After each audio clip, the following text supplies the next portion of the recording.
like to bring out Carolyn John.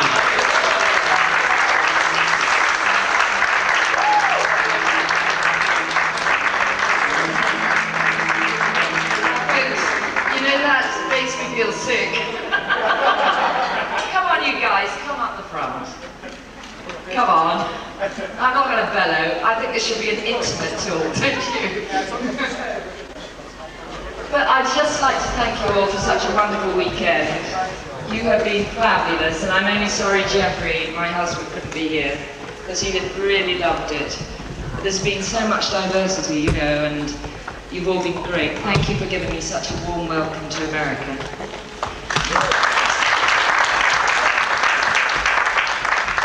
Someone just said to me, you've got to go to Chicago. Well, I don't think I need to.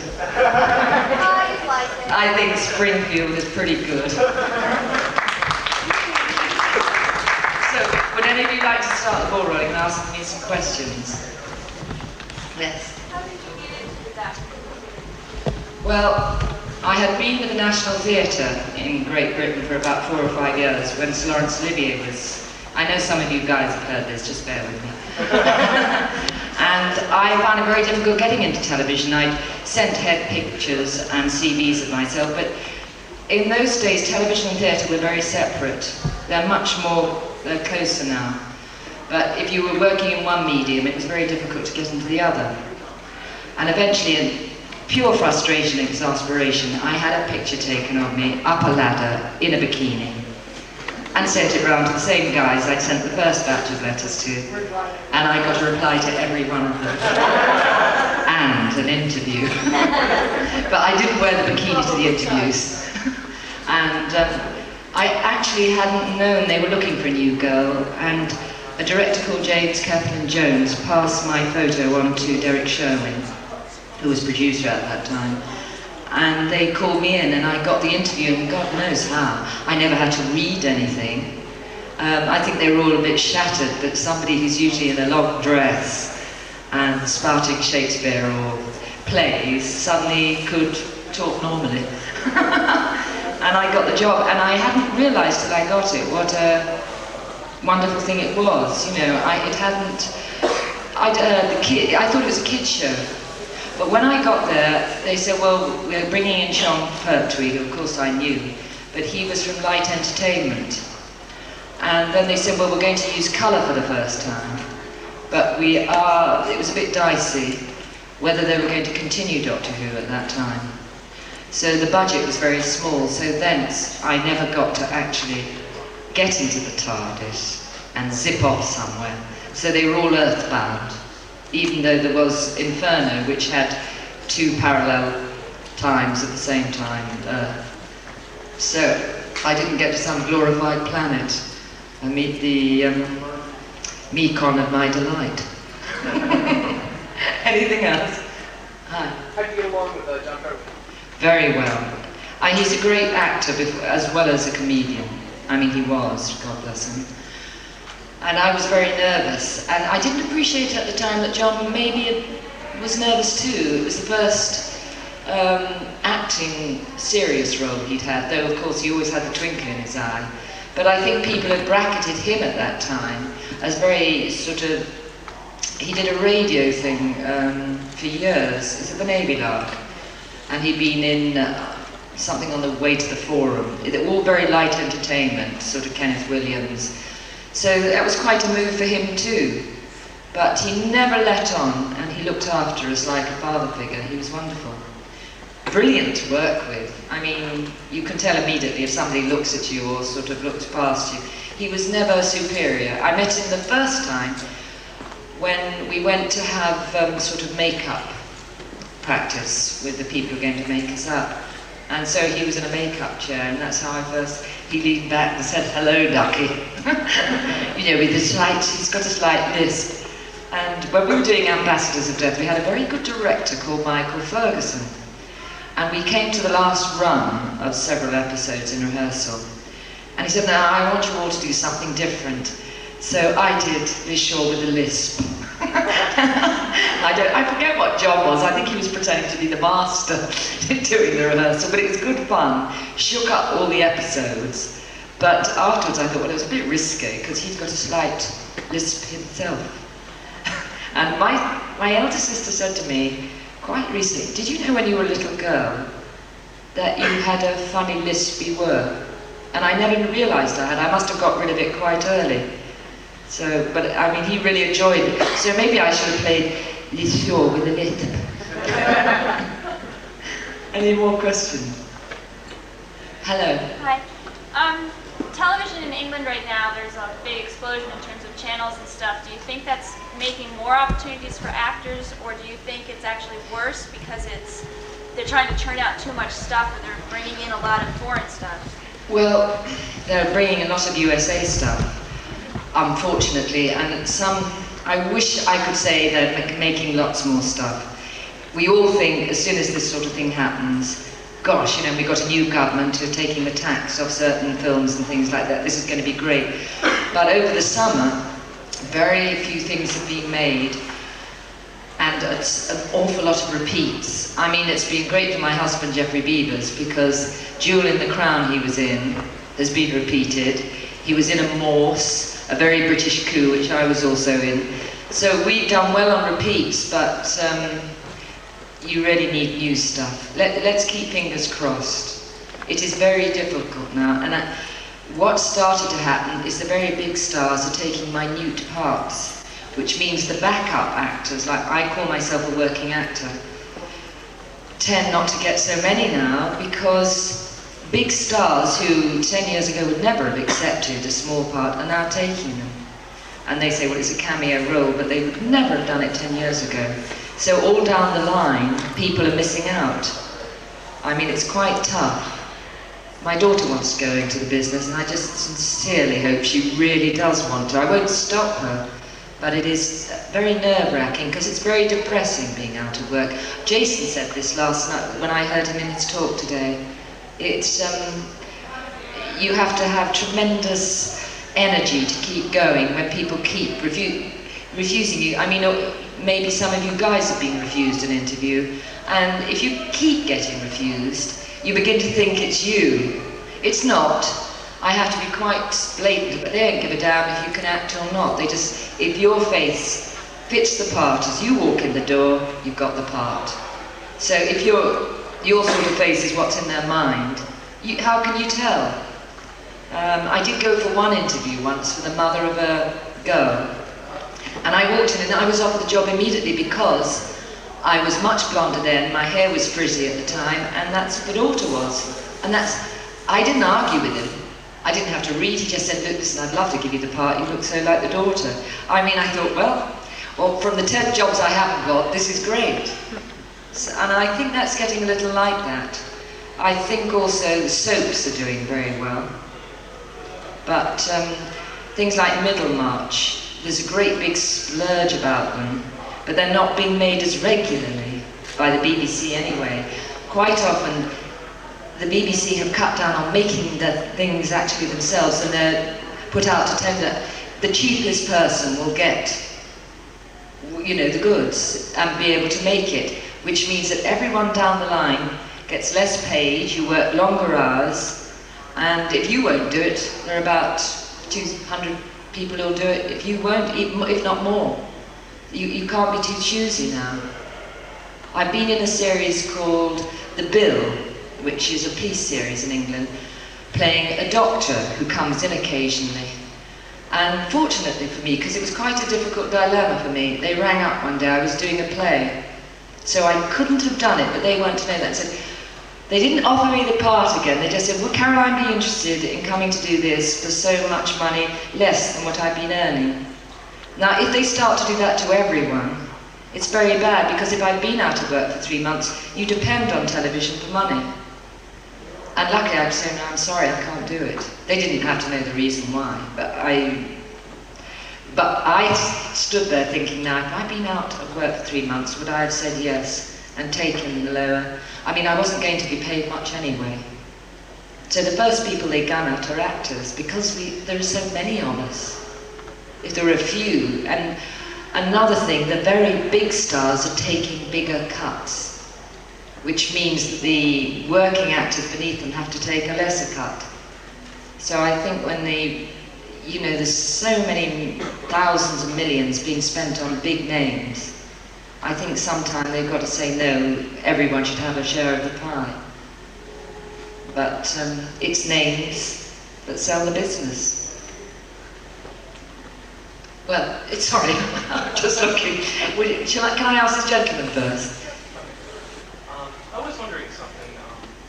Years ago, your season of Doctor Who tended to be overlooked by the fans, but over the past few years, it's kind of undergone a reappreciation, and people have remarked how adult it seems. And I was wondering what you thought about how you thought about this change in fans' opinions. Well, I thought probably, did they release the videos only recently? 3 out of the 4. And I think that's what's boosted it. People are suddenly seeing, I think they had to colour, didn't they, the Silurians, or match it to an American tape from a black and white. So I think why people are suddenly taken interest in those 4 stories. I think Inferno's been the last. But I don't think they've done Ambassadors of Death because they can't find a colour match. Whether they're going slowly through it colouring, I don't know. But I think that's why there's a resurgence of those particular 4 stories. And it just coincides with my having plucked up my courage to come out and meet you all.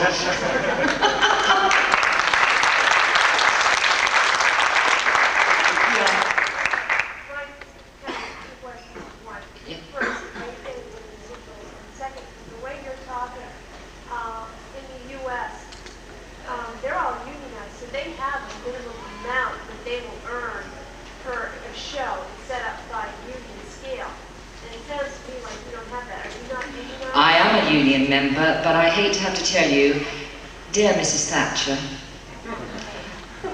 made it possible for people to belong to a profession without having to belong to the union. And therefore, it's weakened our union. We are having a big fight at the moment over, I don't know if you're interested in this, anybody, but commercially, commercials, there is a bit, and voiceovers. What they're trying to do now is to cut right down, and the whole of Equity has come out on strike against doing any commercials at the moment, or voiceovers, because they're trying to take away the old Equity contract and say, you do it for this amount, no questions. So we're having our union isn't as strong as yours by any means. It's very weak. I get residuals, but there is a thing now, since 1991, a buyout. So if you do a film, you get paid a buyout film, and they can do a buyout fee, and they can do what they like with it. You have no say. At the time you think, oh gee, that's more than I get for that week's work. But over the time, it's peanuts. Because if they have carte blanche, they can sell it anywhere and everywhere in the whole world. They're trying to do that with commercials too. I mean, my husband went up for a commercial just before the strike started, and they said, well, this is for overseas. They paid him a minimal fee for the day, but said, well, you'll get so much when we start showing it. And now they've just cut him out, but there's a minute-long sequel where we think his shoulder's in, so we're fighting that. But this is ridiculous. And it would be far, it's peanuts compared to what he'd get on a residual. But you are getting residuals on videos that you were buying and showing up. I'm meant to be, but for the BBC, yes. For the Probe, I don't know. I've never seen the books. But what we got, we all did it for an absolute minimum. And it was fun to do, but very tiring, because we had to work, like in the last 2, I had to be there at 8 o'clock in the morning, and often didn't finish till after midnight. Now that for a fortnight, and doing my own costumes, and trying to be creative and fresh, because that's what you guys want to see. You don't want to see some tired old bat. And luckily, I've had a long career, so I know how to gauge myself. But a lot of the younger ones were they're all getting ill. So that is what's happening. Like for the crew people, even in big things, they work throughout the day until night falls. They have no more overtime now. It's take it or leave it. And I'm talking about technical people, not actors. And sometimes they're falling dead. You go on and you're doing a week of something that's been going on for 3 or 4 weeks. And the makeup people, the wardrobe, they're like that. Because they're the unions, and that's thanks, I have to say, to Mrs. Thatcher. So they don't have any, like, for the US, they have like 10, 12 days where for a certain amount of hours, you have to have a certain amount of time off. So they don't have that at all? They do have days off, but it's 1 day, say, out of every 6, but then they're playing it, the unions have so little power now. I mean, it's a real breakdown of unions. I don't want to get too political because it's boring, but we are having a pretty tough time in England. Yeah, and the first people, when the producers say we must cut back here, this is the commercial thing. When I tell you that when they make a commercial, the actors in that commercial will only get 1 or 2%, and I mean all the actors, of the final profits. So that's what we're fighting, just to retain the 1 or 2% of the final profits. So, I mean, it's ridiculous. And we're the ones who get up. People think it's so easy. If it looks easy, I heard Jason, that's our craft. It isn't easy. A friend of mine who's a model, a photographic model, she's an older woman, but she does, you know, that she never has to speak. And she got this commercial, probably very cheaply. She got into the studio. She rang me the night before. I said, well, get to know the lines, you know, as if you could speak them here, you know, it came out like the Our Father. She got in front of the camera and she dried up. It isn't that easy. And they were livid with her, but it was their fault she wasn't an actor. You know, you pay for someone to have, we've been trained. I went for 3 years to be trained. I spent a long time in repertory theatre being trained. And over the years you forget, but then you see people who haven't, you think, oh yeah, they can't do it. Young people don't have the chance to practice their crafts now. I used to go into rep when I first started. And you do, well, I started with fortnightly rep. So you do over a 6 months period, quite a few plays. You might play an old woman.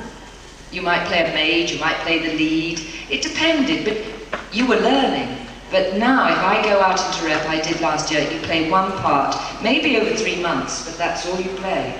So for young kids, they're not getting the same experience. And you wonder what happens in 20 years' time. They have to stand up. I've been on a television where at 5 to 6, and they're going to stop it. I waited since 6 in the morning to do my scene, albeit a small one. And the director comes up to me and says, do you think we can get this in 1 take? I said, sure. And you do it in 1 take. Because you've had all that experience, you know how to control it. You know not to be bright, you know what's expected of you, you listen to what's wanted, and you do it. And they say, my God, how fantastic, that's your job. But if you haven't had all that practice over the years, how can you do it? And it can destroy people. I mean, they can get very nasty. So, oh my God, you know, we'll have to get somebody else. I've seen them being cruel to people, but it's not their fault. They haven't had the advantage that I had. God, this is getting very serious. Let's make it jolly. Hi. As a performer, do you have a preference as to time frame for things you do, as to period pieces, contemporary pieces, or pieces set in the future? Are you saying, do I have a choice? Do you have a preference? I do everything. I really, really do. I decided when I started that's the only way you learn, and you become much more interesting. If you say, oh no, I can't do that, I mean, it's your loss. I mean, I actually find that if you're doing a period piece, it's actually the same thing, really. You've got to be truthful. I think I talked to Jason last night, we really agree on this. You really have to believe what you're doing, whether you're doing something of the Elizabethan era or modern. And it shows like wildfire on television if you don't. I mean, you can't get away. It's like I act quite often in a small theatre. The first time I did it was frightening. I lay down at the very beginning and I had to wake up, and I woke up and saw somebody's knees. And I was petrified because there's always been a gap and the lights had been on you. the audience was a great sea. Suddenly you could see into people's eyes. But I learned from it because, like, they have asides in Shakespeare, but you actually talk to people like this. And then you see somebody going, and you think, no, I mustn't talk to that person again. They can't, it embarrasses them. But some people are quite willing. So you learn something.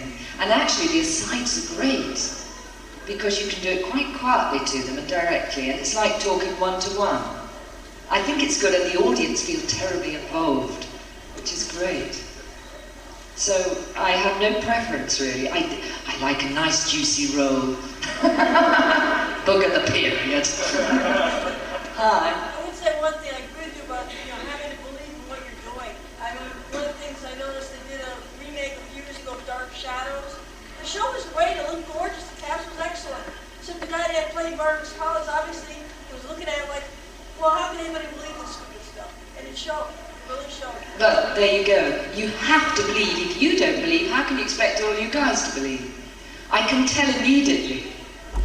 I can say that person, really, either they're on an ego trip and are doing something that's nothing to do with the story, but everybody says, wow, what a performance.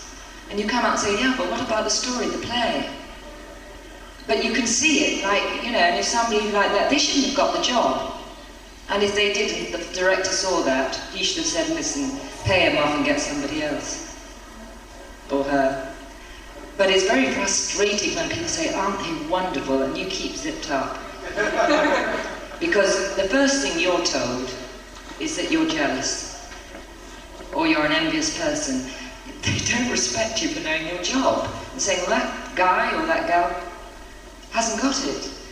When I was 3 years after my last baby was born, I did nothing, because I wanted to bring them up myself. And it was joy. I could say what I like, because nobody could accuse me of wanting to do the part. I couldn't do it. So the freedom was electric. You could say, well, they stank. To be able to say that, and say, well, yeah, that's the truth. I couldn't have done it, It gave me a tremendous freedom. But there are times when you depend on people for work. And sometimes I think, God, it's like, as if I'm in Russia, you can't say anything. You have to say, oh, great. And you don't believe it, and I feel a hypocrite. But I know that you're going to offend somebody, unless you can say, well, there was bits of it I didn't quite understand. You learn to do it. But I feel such like a devious cow, I can't tell you. But I need the work. And I really am a better person when I'm working. When the kids were growing up, and I did very little stage work because television might be a couple of days a week. That was fine. I could get someone I knew to look after them.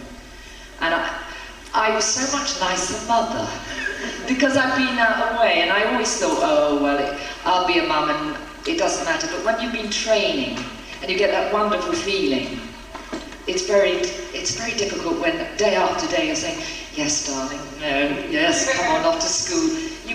There's part of you that wants to be just you and not just mum. I mean, it's quite a dilemma for women, I think. Maybe it will be so for men when it's slowly coming in England, I don't know in the States, but men do participate much more. My youngest brother, who is a lot younger than me, I'm one of 8, is a wonderful father.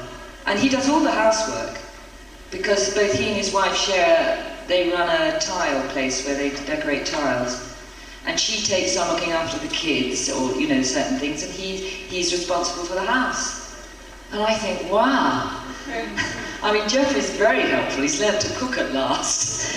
But his mother only expected him ever to do the washing up, which was quite a bonus, I suppose, compared to a lot of men. So slowly, and I was trained by my mother that the chaps were to work in the garden and the men and the women in the house. Now, I don't know, but I enjoy gardening. I love gardening now. I get away, nobody answers back.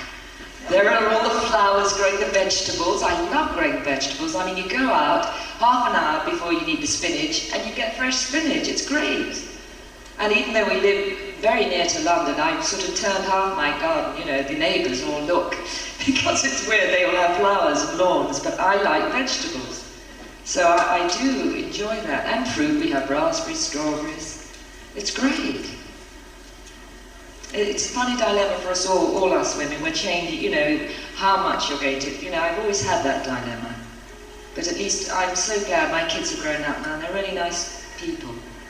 And I think maybe, well, yes, there were years of frustration when I couldn't do jobs that people asked me to do. But I think it was worth it. But I think we're all individuals. It sounds like something out of Brian. What is it, The Life of Brian? Hi, have you thought of working in the States where you make considerably more? It's very difficult for actors to work in the States. You have to get a green card.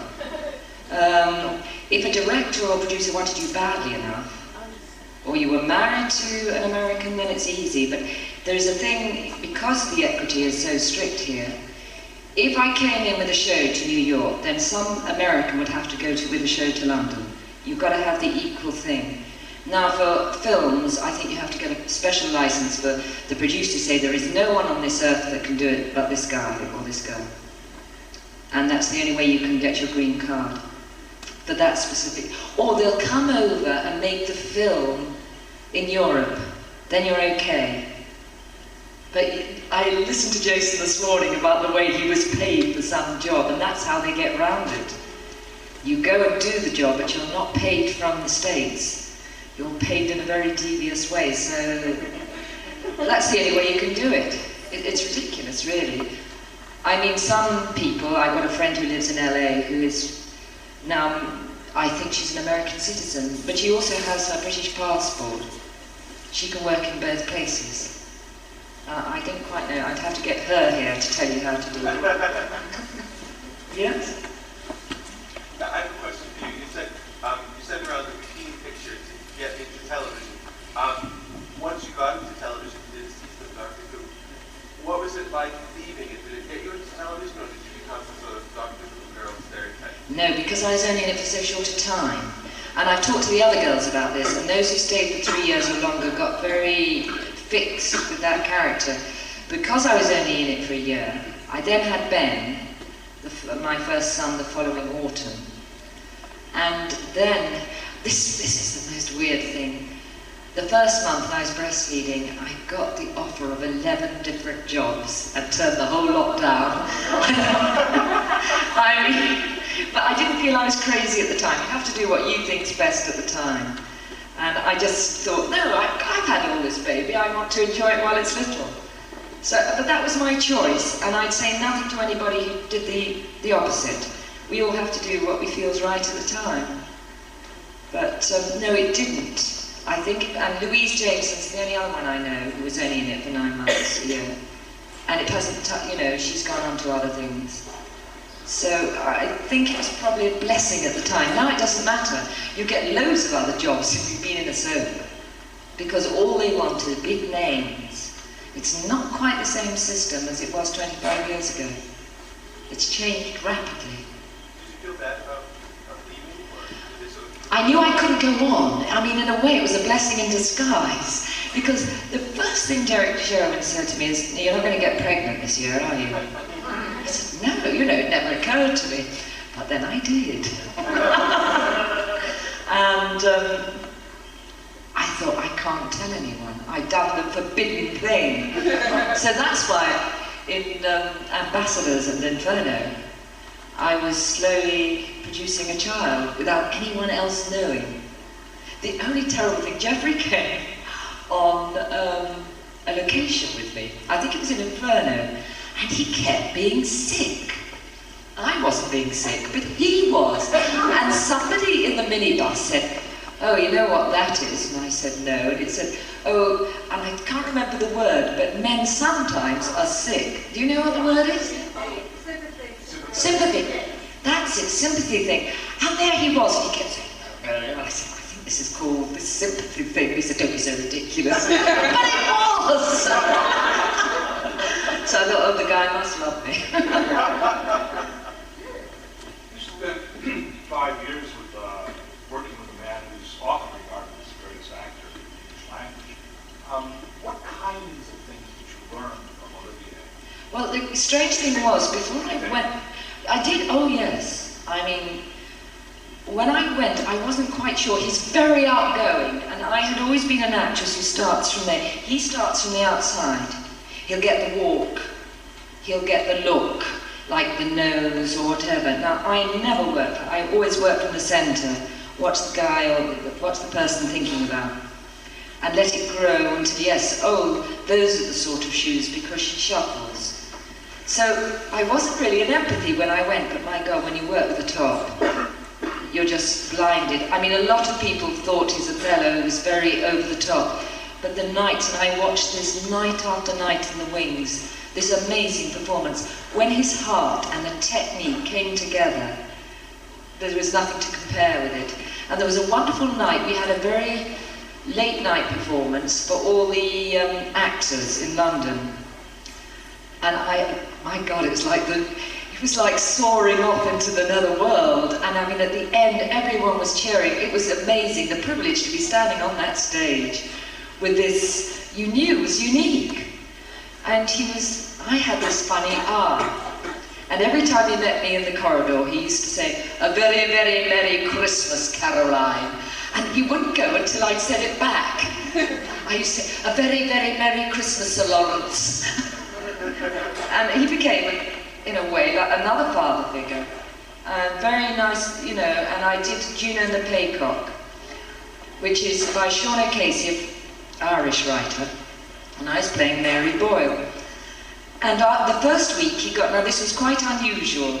Usually you read and people move, and the director says, "No, move this way." But he, on the first day, he said, now babies, I have given you a template of the set. And on each page I want you to trace round. So when we come, I will tell you where to move. So all these very avant-garde actors thought, right, we're going back to 1950. So we get these templates done, and then he'd tell you exactly by drawing, you were going to move there to there. Now this was something none of us had ever done. When we came to a certain bit, he'd done the most peculiar move, and in the end I said, "Did you just do it for me?" And in actual fact, you never said that to a director, you always tried to do it. "Okay, Baba." And then he'd done. And I was really scared the first week or so, and I thought, I can't do it. I've been so in awe of this guy. I mean, he really had a presence.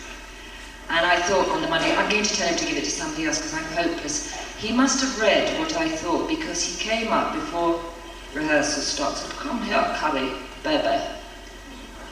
And he started just talking to me about how he made The Prince and the Showgirl.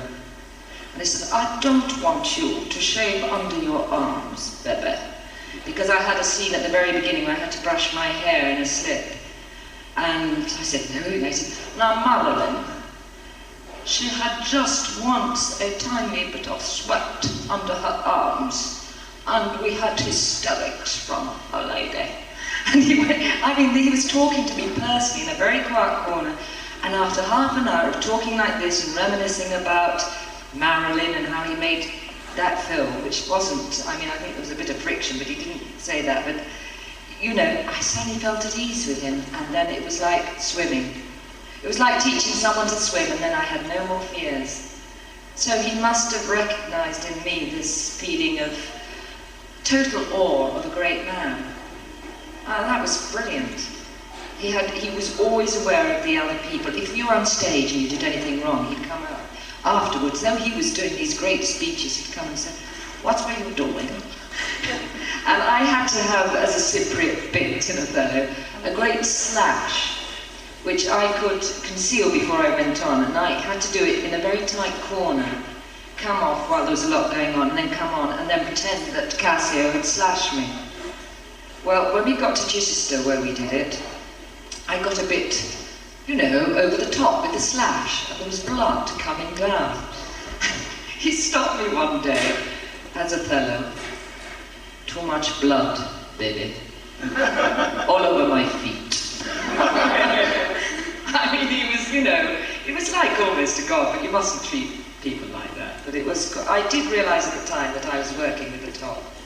I'm very privileged. Yes?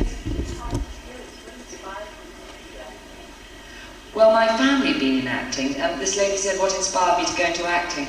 My dad had run a theatre in Coventry, which is a city in the middle of England, and my mum had been an actress and a dancer. So I suppose it was in my blood. I don't know. All my family at one time or another has had something to do with theatre, or they're artists, painters. So I think that probably helped. Though my father wanted me to go away when I got to Central School of Speech and Drama, he said, you must take a year out and go and get experience of life. He knew that you must, if you're going to betray people. So I was sent off to France as an au pair, which is not a... I didn't have any children. Well, I did have the most abominable 8-year-old to look after. But it was a very good thing for me. I wasn't happy there, I have to tell you. Because it was like going back 50 years to this tiny village in the middle of France. And you couldn't wear a pair of trousers in those days in France without putting a skirt over the top. Truthfully, I was told off for going through the village with a pair of trousers on. They were so backward in this village. And to have an English girl there was almost like a Martian come down on them. And they were still sort of fretting over the war, saying that we bombed their factories in Saint-Étienne and that feathers had flown for 3 days because there was a feather factory that was there. Well, this 16-year-old girl, I was terribly young, and I didn't answer back. I worked from 6 in the morning till 9 at night with 1 hour off every day, and I was meant to have half a day off, but it didn't always materialise. And on Fridays, this lady had had 2 children who died some years previously. I had to go up to the graveyard, the cimetière, clean the grave, put fresh flowers on it, this is a 16-year-old, and say prayers for her lost children. I mean, it was bizarre. It was like a film. And I used to go to school with Marie-Hélène, who was 8, it was like something out of a musical, except it wasn't very musical, and sit with little girls from 8 to 13 and learn my dictée. And I was allowed to do that 3 times a week. I mean, it was pretty grim at times, but I suppose it taught me to grow up. I never answered her back. Had a Catholic upbringing. I'd been with nuns, and you don't talk back to me, Caroline John. You behave yourself, you're a bold brass girl. So I never talked back to people. My mother was quite strict. And for 8 months, I took all this woman going for me, you know, if I didn't do the jobs properly. And one day, every time it rained, she had about 50 plants throughout the house. She'd say, "Hello, avec mes plantes, Caroline," which means go outside with all my plants, Caroline. Instead of getting rainwater in a butt, I take the plants to the rain. Now she had them in sort of weird, fretwork iron things. And one day at the top of the stairs, I took out one plant and the other misbalanced. She should have taken them both out at the same time, fell down the stairs, and she started screaming at me, and I started screaming back in English. And that was the answer. You just had to answer back, and she was fine. So after 8 months, I grew up. I thought, you are allowed to answer back. You are allowed, when it really becomes most unfair, to say, no, don't treat me like this. You know, and I think I really love my kids. They've always been allowed to answer back. In fact, I just go and hide. It's gone the other way now. But it taught me to grow up. But it was quite painful. But I expect we all had those sort of experiences. We have not heard much about Pro. We've got little bits, and it's not been available, of course, to the U.S. audience. Is it not? Not that I know of. I thought somebody said you must ask Paul. I think it is available, isn't it? I think some of them are. I mean, I'll have a word with Bill Baggs when I get home. Is everyone ever seen No. Do you know more about this? No, there was a show with Roger Stevens. Well, this is a series. I don't know if you've heard of the Stranger series, if you haven't heard of Pro. Well, Bill Baggs, who does a lot of things using Doctor Who people, have made videos of The Stranger. And that's Colin Baker, I was going to say Patrick, and David Troughton. Am I right saying David? Yeah. And John's someone who's wonderful. He doesn't act anymore, but he was a sort of sidekick. And that was the first one I did, was one of the strangers, DCI Sellers, and I had to rap them on the knuckles. She was in charge of a police station. It was rather nice. Anyway, after that they started saying, would you be interested in doing more if you... And so we started with Louise Jameson doing a series, and we're called Probe, the Preternatural Research Bureau. And we fathom anything out that the police can't. If there's a murder that is so unnatural, they bring in Probe. So we're sort of like, yeah, but I mean, come on, they have all the money behind them. But they're great fun to do. Some of the stories are very good. I think the last one went a bit far. We've done 4 so far. Louise Jameson is my boss, but she's sort of ministerial. I'm the one that goes out on the, I was going to say go out on the game. Not quite right. I don't know if any of you, that expression makes any... I don't go out, but I go out and investigate. And I had, as my sidekick, Lucinda Lusardi, who was a sort of page 3 girl, but she was rather good actually, who, for the first one. Then they had Terry Murphy, who'd been in Doctor Who, as a rather sort of good, senseless policeman. And I think in the last 2 I was pretty much on my own. But we have lots of, Louise and I have lots of exchanges, trying to keep Probe still going, because Whitehall doesn't want to do it anymore. So that's the sort of rough passage of it. But they're good fun to do. We do it on a shoestring, but it's great. So if you are interested, I'll get Paul. I'll write to Bill Baggs or ring him up and tell him to send Paul all the information. I thought it was a television series from what you said before. I think he was going to try and sell it to television, but he hasn't had any success, and I think he's got to spend more time. The lighting's got to be better, the technical time given over to it's got to be better for television. But I think that it's slowly growing, and a lot of people who see it love it and say, well, why not on television? So if you can only sell them, then it'd be great. Hi. Hi, 2 questions. One, do you feel that you've achieved that sort of nice, enviable middle plane of fame where on the one hand you can go out and nobody like mobs you in most places, but you can come someplace like this and... This is great. That admiration, or is it more in Britain than here, or...? Not at all. No, if I go to convention, it's like this. It's great.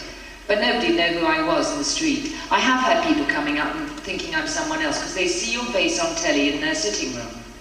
And they think they know you. You know, that either you're a mum or someone, and you have to say no. I mean, Jeffrey gets it a lot, because he's appeared a lot on television lately. And they say, oh, there's a guy, I mean, we're in Greece. And they said, somebody came up out of the blue when we were sitting in a restaurant and said, my God, there's a guy, the spitting image of you in Cornwall, which is right in the southwest of England, which we never go. And he was a fool. He should have said, no, actually, you've just seen a lot of me on television this summer, but he's quite shy. So he didn't tell this guy. He said, wait till I get home and see this guy. And I thought, well, he's not going to see this guy because it's actually Jeffrey. You know, because you do that, don't you, when you first see someone that you can't put a name to. I mean, where I live in Richmond, which is not far from London, a lot of actors live. And quite often, you may have worked with them, but you may have only seen them on television, or they may just be one of the mums or dads from school. So this mad, eccentric woman, whenever I see anyone, I say, hi, and hurry on, just in case I do know them. But they must think, you know, if they're famous, well then that's what they deserve. I have once been caught in a supermarket with my 2 children, and this woman came up and grabbed my young son and said, you're Rodney Bewes' children, aren't they? She thought I was the au pair or the nanny. I said, no, they're mine. Oh, no, they're not. They're Rodney Bewes' children. And she held on to my son. And I got scared, I have to say. I said, no, actually, they're not Rodney Bewes' children. They're mine. And could you please let go of my son? But it was a shocking incident for me at the time. I mean, I love it. You're also polite. But if somebody is molesting your child and feels they belong, you know, that's stepping out of bounds. At the same time, actors have to remember that we're going into your sitting rooms. And that's quite personal. So I do not like the toppy-nosed, as I call them in England, who say, oh yes, you know, don't take any, you know, feel they're so famous they can't talk to anyone. Boring, you know. And actually, question 2 on that is, next time you see a friend, can you have him call our planetary embassy? He dropped this last time he was there. I'm sorry, I didn't get any of that. Next time you see a That's friend... the screwdriver. You've got it. Yes. Have him call us, we'll return it. I'll tell all the doctors when I get back. There's somebody near Springfield who's got their screwdriver. I'll be back on men by then. Yeah, I'll be back on my home planet by then, but he can get to us through the embassy and we'll get it back to him. Okay, I'll tell the guy. Which one do you want me to tell? Whichever one you see first. Right. Yes. What would you consider to be your funniest moment of Doctor Who? What do you think of that? The whole damn series. Do you know, it's awful because that Paul said, well, tell them your funniest moment. And I thought, I don't remember the funniest, I only remember the most alarming. Well, no, I suppose the most funny was we were out on the moors in a huge bus. And apart from a couple of makeup girls, there were no women. There must have been about 100 men. And there were no portaloos. And after 2 hours, I was like this. And I'd got, my makeup took for hours. They used to put the eyelashes on singly. I promise you, they cut up the eyelash thing and put them on piece by piece. I was in these knee-high boots. My skirts, we used to call them pussy pelmets. Doing this out on a moor, freezing, you know, trying to keep hugging a hot water bottle and dying for a piss. And there was no bushes, there were no hills, there was, you know, wherever there was a sort of big van, there were a couple of blokes smoking a fan, you know. No, do you know what I did? I went round and got 3 umbrellas. I went behind the back of the bus, outside, put the 3 umbrellas, lifted my skirts and peed on the floor. That's the only way I could do it. I thought, I'm meant to be glamorous.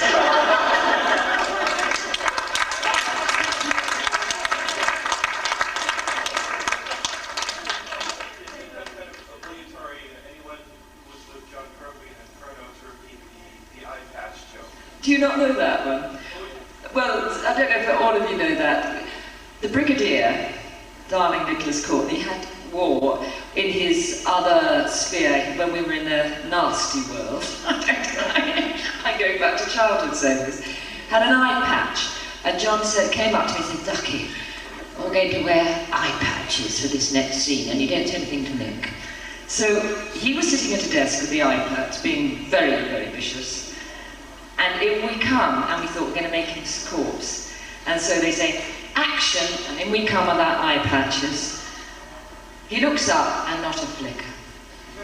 So we go on playing the scene. And slowly, these 2 people. I can see the twinkle in Nick's eye, but he's not going to go. And in the end, there was John and me on the floor, and Nick just going, yes, Miss Shaw, you know. So we really had it back to front on us.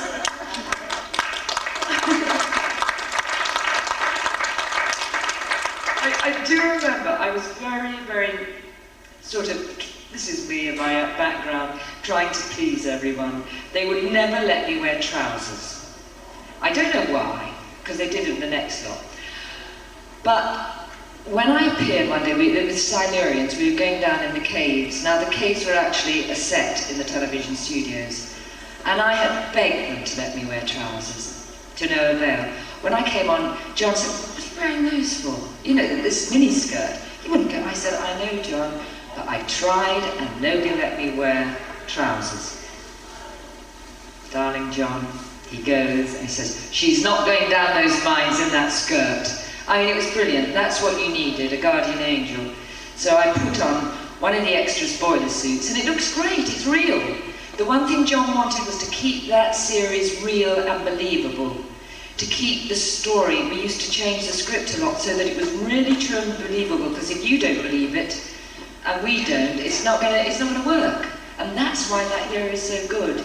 And though quite often the technicians didn't like it when we went back on something for the actors, Jon would always look after us and say, well, they'll think, on, because it was always in a rush. No, we're going back for the actors.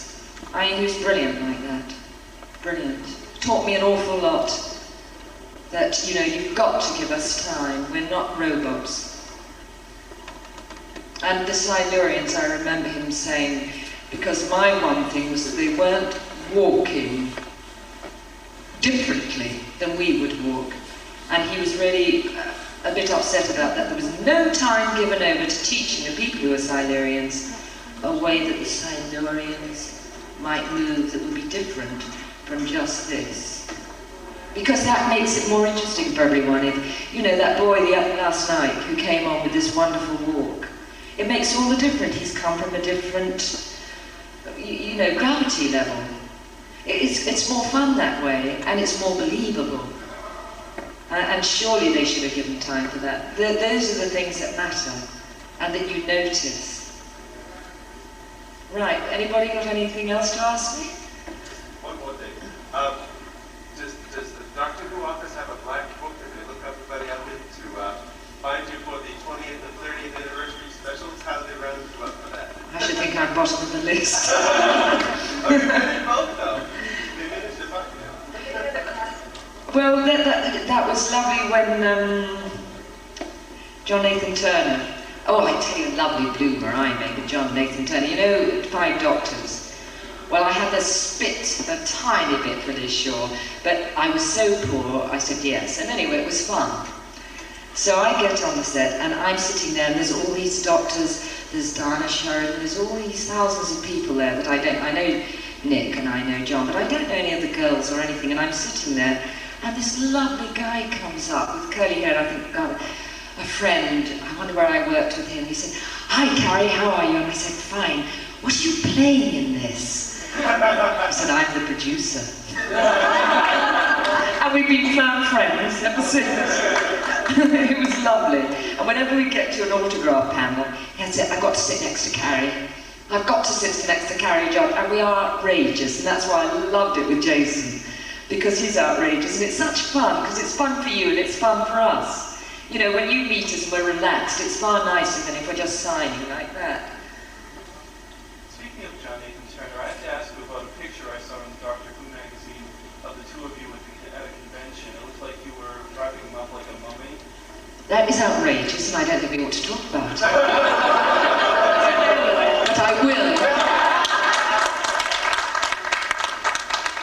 At this convention, I don't know if Liz was wrapping up the other chap, but it was a competition. No, it was Sophie, because she's so good, was wrapping up Sylvester, I think, and I was doing John Turner. It was a competition, who could make a mummy out of loo paper the quickest. The most covered person was Sylvester, not John Nathan. We were both hopeless. But I happened to end when they said, "Stop." There. And just because I was so naughty, I got another lavatory roll. And it was sort of mid-air. And then we were told we'd won, because I was going to do that if we lost. In actual fact, we won, and it was quite unfair. And so I did that. And somebody must have taken a photograph. And they said, "You do realise this is a family show." So, and the joy was that John Nathan couldn't see what I was doing. So he was just standing there with this, saying, "Dear, it's very stuffy in here." It was. Okay. Have you ever been in a role where you got so involved in it, you kind of forgot that you're acting, and you started believing that you were actually in it? You do. I don't think probably it's a very good thing, but you do, yes. I think when I did Roses of Bean, and some wonderful fan found a copy of me. I did it in about 1975, and I haven't got a video then, and only the director had it. It was a wonderful part. Oh, come on, girl. 1666, there was a great plague in London. Now, this is a true story. Out in Yorkshire, which is where I was born, there was a little village, and a chest of clothes was sent to this village called Eam, to the local village tailor. He opened it up, and it had, obviously, the fleas of the plague. And the whole village, not whole, they started to go down like 9 pins. Now, I was playing Catherine Montpesson, who was the vicar's wife. What this wonderful village did was, there was the old pastor who'd been puritanical, and the new pastor, my husband. Well, I mean, I shouldn't say that because this is for real. They got together, though there'd been a rift. It was the Puritans against the Cavaliers, you know, that time. Both pastors got together and enclosed the village so nobody could come in, and nobody could go out. Because they thought if they were about 11 miles from a big town called Sheffield, if they let people go out, they would spread the plague around the north. So this whole village agreed with the elders to stay in the village, which was quite a thing to do. I mean, I got goose pimples now. And this actually happened. And the only way they could get food, they had a horse trough, which I've seen, where people would dip the money in vinegar and leave the food for them. Now, 2/3 of the village died, and 1/3 survived. But they sacrificed that so it wouldn't... I mean, it's a little small miracle, really, isn't it? And so when we did this play, I was Catherine. She actually dies. And she has a bit of a Barney with her husband. She said, it was a wonderful scene, and going back to do you get ever so involved? I had this scene where I said, I don't mind staying, but my children have to be got out. She, in actual true life, did get the children out, her children. Said, I will sacrifice everything but my children. Got up about to cry. And that's how involved I got. And then I went up to Eam for the Radio Times, which is a magazine for the radio and TV, and saw the bedroom where the character I played had died, the actual vicarage, and I saw her tombstone. It's quite an eerie thing, that, to see, because you almost become that person. That's the most involved I've ever got. And now I got a video of it, and it does the same to me every time I see it. It doesn't almost seem to be me, it seems to be her.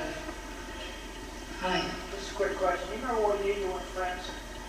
Yes. And I'm not going to tell you. That's for me to know and you to find out. Stumped. Oh, no. I would tell everybody my age if it didn't make any difference to my work. But it does. So when I retire, if I ever do, I'll let you know. I'll drop your line. I was in France in 69. Well, 69 I was doing Doctor Who, and I've been 4 years before that. You can work it out if you're clever. With the National Theatre. I mean, you know, it's just that it's very dangerous in our game. In the theatre, if you say, people have so little imagination and they want to box you. So I do it for my own self-preservation. Though if my kids were here, they'd tell you straight away. Any more questions? Yes. When you were talking about playing with a lady, I've heard actors say that they find real people hard to play. Have you ever played like somebody who's still alive? Indeed I have, and it was the most amazing day of my life. I was in a documentary. This woman is still alive, and there was a colonel who went over to Bosnia in the army, Colonel Cook, and he helped rebuild an orphanage. While he was doing this, and it was a great big thing in the papers, he fell in love with the woman doctor of the village. I don't know if you've heard this story, it might not. Then he got a wife in England. and there was a great dispute, and they made a documentary of him because it's really, he did an amazing feat to get this orphanage rebuilt in the firing line, and he left the army to get it completed, and how he got the money. His wife helped in England to get the money to get this orphanage rebuilt for 40 orphans. Little knowing that when she went on the day of the opening of the new orphanage, he told her he was leaving her to live with this doctor woman. In the end, he didn't. But I mean, in actual fact, she told me I played her, the English woman. When they made a film, they weren't actually making a film of this love triangle, they were making it of the rebuilding of the orphanage. But I had to go to her house, and when I got there, and the director had said to me, be careful, because we're in their house, they're there. Roy Marsden played my husband, and I played the wife. And I got there, and she greeted me at the garden gate, beautiful house, with a stream running through the garden. And she said, oh, I thought you were going to be 6 foot tall and twice as wide. Her husband had teased her that I was going to be an actress who was going to be enormous, which was cruel on her. I mean, it was all a bit weird. Then I went upstairs and I thought, oh my God, I've got to do all these scenes with her watching me. And that was bizarre, because I came down in a denim shirt. She said, you've got my shirt on. I said, no, this is costume. No, I left my shirt, just like that on the bed. I said, please go and look on your bed, because I think you'll find a similar shirt. And there was. I mean, that's how good the wardrobe were. They got the exact sort of thing she wore. Then we had to start. And the camera says, here, she and her husband stood just below the camera, watching every scene. I mean, come on, I was playing her. And Roy Marsden was marvellous. He said, take what you can and leave the rest. And she had a voice, tell me like that. And the director said, I said, do I do it? And I knew that if I talk like that, I mean, she's terribly nice. But I mean, you know, you lose sympathy immediately, especially with people in Britain, because that is just, you know, everybody laughs. It's like a caricature, but she did talk like that, so I didn't talk like that. Well, I sweated all morning, hoping to God whatever I was doing. I just thought, just be truthful and do what the scene says. Which was to, on the phone, and this was even more bizarre, pick up the phone. It's the man who is in charge of the orphanage in Bosnia, and I have to hand the phone to the husband, Roy Marsden, but the husband's watching, and say it's for you, it's so-and-so, and then have quite a quiet conversation afterwards saying you've got to choose.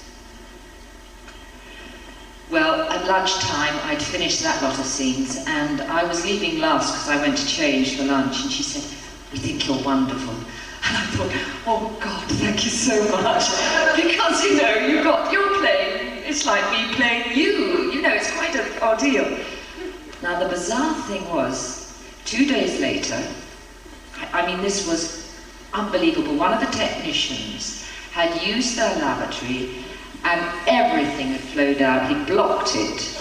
And she went berserk. Now, all these PAs and all these girls around, the technicians, just sat looking. I said, give me a bucket of water. And I got down on my hands and knees. I'd finished my scene, but found some gloves, found thing, and cleared up the mess. Now, while I was clearing up the mess, the telephone rang. And it was from this man in Bosnia, who is in charge of the orphanage, ringing up them. And practically the same conversation we just started 2 days before was being repeated, and there was this terrible rift still between them.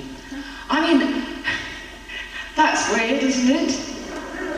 I mean, I just thought, I just played this scene, but I did it 2 days ago, with them going, you know, and everybody was looking at me, this actress cleaning up a lavatory, and I thought, oh, I'll sod that, because I knew she'd get hysterical, and she'd been taking me aside and telling me all these stories. I won't tell them to you, but the papers would have loved them.